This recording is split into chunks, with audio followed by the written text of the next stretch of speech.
વિદ્યાર્થી મિત્રો, આ વિડીયોમાં જોઈશું ધોરણ 9 સામાજિક વિજ્ઞાનની દ્વિતીય પરીક્ષા માટેના મોસ્ટ આઈએમપી પ્રશ્નો. તો ટોટલ ચેપ્ટર નંબર 1 થી 6, 8 થી 11 અને 13 થી 18 પૂછાવાના છે. તો આટલા ચેપ્ટર તમારે કરવાના છે. સિલેબસ છે બહુ મોટો, પણ ટેન્શન ના લો, બધામાંથી બધું નથી કરવાનું. ઓકે, તો અહીંયા જે પહેલાં તો ખાસ તમારે સમાજમાં કેવી રીતે તૈયારી કરવાની છે એની પણ વાત કરીશું આ વિડીયોમાં. બીજું, ડિસ્ક્રિપ્શનમાં તમને દ્વિતીય પરીક્ષાના જે તમામ મહત્ત્વના વિડીયોઝ છે તે મળી જશે, તો ડિસ્ક્રિપ્શન જોઈ લેજો. તો સૌથી પહેલાં જે ચેપ્ટર નંબર 1 ભારતમાં બ્રિટિશ સત્તાનો ઉદય, તો તેમાંથી આટલા ક્વેશ્ચન જે ખાસ જે મહત્ત્વના જે મને લાગ્યા છે મેં અહીંયા આપ્યા છે તમને. બરાબર, હવે જુઓ તમારે કરવાનું કેવી રીતે તૈયારીમાં. સૌથી પહેલાં તો જે ચેપ્ટર્સ જે દ્વિતીય પરીક્ષાના છે, એટલે કે જે દિવાળી પછી ચાલ્યા છે, બરાબર, તમને ખ્યાલ હશે કે દિવાળી પછી કયું ચાલ્યું છે. આ તો પહેલી પરીક્ષાના જે ચેપ્ટર છે એને કાઢીને જે બીજા ચેપ્ટર છે એમાંથી તમારે કેટલા ગુણનું પૂછાશે? 35 ગુણનું પૂછાશે. તો એમાંથી બધું જ કરવાનું, મતલબ જે આવડે છે એ ખાસ બધું કરો. બાકી બધામાંથી એકવાર ચેપ્ટર વાંચ્યા પછી આઈએમપી કરો, બરાબર. પણ સેકન્ડ એક્ઝામના ચેપ્ટર ખાસ પહેલાં કરજો. હા, એવું ના થાય ફર્સ્ટ એક્ઝામમાં તમે બધા કરી ગયા પણ પૂછાય 15 ગુણનો જ. ઓકે, તો ભારતમાં બ્રિટિશ સત્તાનો ઉદયમાંથી આટલા પ્રશ્ન ખાસ જોઈ લેજો. પહેલાં તમારે પૂરેપૂરું પ્રકરણ વાંચી લેવાનું, પછી આ ક્વેશ્ચન વાંચી લેવાના છે. ઓકે, બહુ જ ઇન્ટરેસ્ટિંગ છે ઇતિહાસ આપણો. ઓકે, તો એટલે બહુ જરૂરી છે, વાંચી લેજો.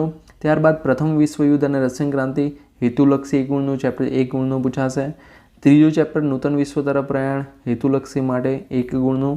મેં તમને કીધું હતું ને કે ભાઈ કેટલાક ચેપ્ટર છે જે 1 ગુણના જ છે, તેમાંથી ખાલી હેતુલક્ષી એટલે એકવાર આખું ચેપ્ટર એમને વાંચી લેવાનું. હેતુલક્ષીની લાઈન જોડી ટીક કરતી રહેવાની, જે તમને વાર્ષિક પરીક્ષામાં પણ કામમાં આવશે. ત્યારબાદ ચેપ્ટર નંબર 4 ભારતની રાષ્ટ્રીય ચળવળો, તેમાંથી સૌથી પહેલાં તો વિદેશોમાં ક્રાંતિકારી પ્રવૃત્તિઓ વિશે લખો. ટૂંક નોંધ લખો. રોલેટ એક્ટ, જલિયાવાલા બાગનો હત્યાકાંડ. ઇતિહાસ જ્યારે તમે વાંચો ત્યારે તમને ખ્યાલ આવે કે આપણે જે સ્વાતંત્ર્ય સેનાની છે એમની મહેનત કેટલી છે, રાઈટ. તો એટલા માટે બહુ જરૂરી છે વાંચવું, શીખો, સમજો. ઓકે, ત્યારબાદ બંગાળના ભાગલા ક્યારે અને કોણે પાડ્યા, શા માટે, ગુજરાતમાં થયેલી ઉગ્ર ક્રાંતિકારી ચળવળો જણાવો. રોલેટ એક્ટને ગાંધીજીએ કાળો કાયદો શા માટે કહ્યો છે.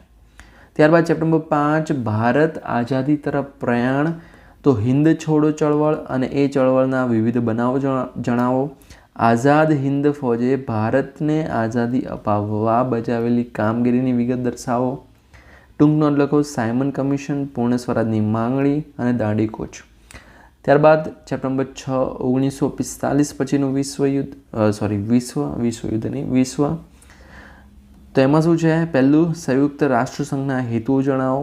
ઠંડા યુદ્ધના પરિણામોની સંક્ષેપમાં ચર્ચા કરો. ભારત અને રશિયા વચ્ચેના સંબંધોની સંક્ષેપમાં ચર્ચા કરો.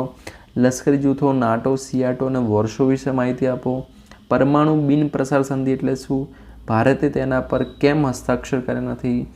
નીચેના પર ટૂંકનો લખો. સશસ્ત્રીકરણ અને નિશસ્ત્રીકરણ તમને અલગથી પણ પૂછાય, બરાબર. સશસ્ત્રીકરણ વિશે લખો 2 ગુણમાં કે, બરાબર. નિશસ્ત્રીકરણ વિશે લખો. ત્યારબાદ ક્યુબાની કટોકટી, આંતરરાષ્ટ્રીય ક્ષેત્રે ભારતનું પ્રદાન. પછી કારણ છે સંયુક્ત રાષ્ટ્રોની સ્થાપનાએ નવા વિશ્વનો પાયો નાખ્યો છે, કારણ આપો. ઓકે, તો આટલું કરવાનું છે ચેપ્ટર નંબર 6 1945નું પછીનું વિશ્વમાંથી, બરાબર. હવે જો આમાં ખાસ આ ક્વેશ્ચન છે એ આઈએમપી છે, બરાબર. તો આ ક્વેશ્ચન 2-3 વાર વાંચજો, બરાબર. ત્યારબાદ ચેપ્ટર નંબર 8 ભારતના રાજ્ય બંધારણનું ઘડતરના લક્ષણો હેતુલક્ષી 2 ગુણનું છે, બરાબર ચેપ્ટર. ઓકે, ત્યારબાદ મૂળભૂત હકો, મૂળભૂત ફરજો અને રાજ્યનીતિના માર્ગદર્શક સિદ્ધાંતોમાંથી આટલા ક્વેશ્ચન તમારે કરવાના છે. આપણે બધા વાંચવા નહીં રહીએ કારણ કે વિડીયો થોડો લોંગ થઈ જશે, તો વિડીયો પોઝ કરીને જલ્દીથી લખી દો અથવા સ્ક્રીનશોટ પાડી શકો તમે. ત્યારબાદ ચેપ્ટર નંબર 10 સરકારના અંગો, તો એમાંથી તમારે કરવાના છે આટલા પ્રશ્નો. ઓકે, આ બધા પ્રશ્નો આ બહુ મહત્ત્વનું છે. જો સામાજિક વિજ્ઞાન છે ને તમે રિયલ લાઈફમાં યુઝ કરી શકો, રાઈટ. કે ભાઈ ચલો તમને જે ચાલતું હોય, હમણાં આ વર્ષે ચૂંટણી છે તો તમને બધી માહિતી મળે. લોકસભા શું છે, રાજ્યસભા શું છે, મહાભિયોગ શું છે, તો એવું રસથી ભણો. બાકી બોરિંગ તમને લાગે અરે યાર આ બધું શું કામનું નક્કામ, એવું નથી, કામનું છે જો તમે ઉપયોગમાં લઈ શકો તો. ઓકે, ત્યારબાદ હજુ થોડા ક્વેશ્ચન બીજા પણ છે, બરાબર, કારણ કે ચેપ્ટર તમારું બહુ મોટું છે. ઓકે, અને એમાંથી પૂછાશે પણ વધારે. ત્યારબાદ ચેપ્ટર નંબર 11 ભારતનું ન્યાયતંત્ર. ભાઈ આ પણ બહુ મહત્ત્વનું છે ન્યાયતંત્ર. જો આપણને ન્યાય વિશે ખબર હશે, આપણને કલમો વિશે, જો કે આમાં કલમો નહીં આવતી ભણવાની, પણ જ્યારે તમે મોટા થાઓ ત્યારે એના વિશે ભણો ત્યારે તમને ખબર પડે કે તમે કેવી તેનો ઉપયોગ કરી શકો, કોઈ તમને ડરાઈ ન શકે, તમને તમારા હક વિશે ખબર હોય. બરાબર. ત્યારબાદ ચેપ્ટર નંબર 13 ભારત સ્થાન ભૂસ્તરીય રચના અને ભૂપૃષ્ઠ. હેતુલક્ષી છે 1 ગુણનો. ઓકે, નકશો પણ પૂછાશે આમાંથી. બરાબર, નકશા પણ છે. એના માટે બ્લુપ્રિન્ટનો વિડીયો જોઈ લેજો. બ્લુપ્રિન્ટ બનાવેલી જે વિડીયો ચેનલ મતલબ ડિસ્ક્રિપ્શનમાં જે પ્લેલિસ્ટ મેં તમને આપ્યું છે એમાં મળી જશે. પછી ચેપ્ટર નંબર 14 ભારત સ્થાન ભૂસ્તરીય રચના અને ભૂપૃષ્ઠમાં મતલબ 2 ભાગ 2. આટલા ક્વેશ્ચન કરી લેજો. ત્યારબાદ ચેપ્ટર નંબર 15 જળ પરિવાહ. તો તેમાંથી આટલા ક્વેશ્ચન કરવાના છે. ચેપ્ટર નંબર 16 આબોહવામાંથી આટલા પ્રશ્નો કરવાના રહેશે.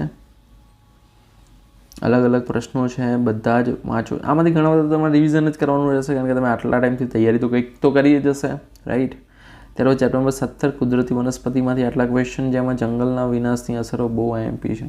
અને એમને પણ જંગલો જે પ્રમાણે ઓછા થઈ રહ્યા છે, જે પ્રમાણે આપણે પ્રદૂષણ વધી રહ્યું છે, તો એ પ્રમાણે બહુ મહત્ત્વનું છે આ બધું. ત્યારબાદ વન્યજીવમાંથી આટલું કરવાનું છે ચેપ્ટર નંબર 18માંથી.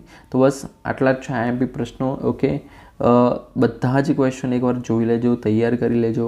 હેતુલક્ષી છે એ સ્વાધ્યાયના ખાસ પહેલાં કરજો. ઓકે, અને મોડલ પેપર, નમૂનાનું પ્રશ્નપત્રનું સોલ્યુશન ડિસ્ક્રિપ્શનમાં તમને મળી જશે સામાજિક વિજ્ઞાનનું, જે તમને તમારી તૈયારીમાં બહુ જ હેલ્પફુલ રહેશે.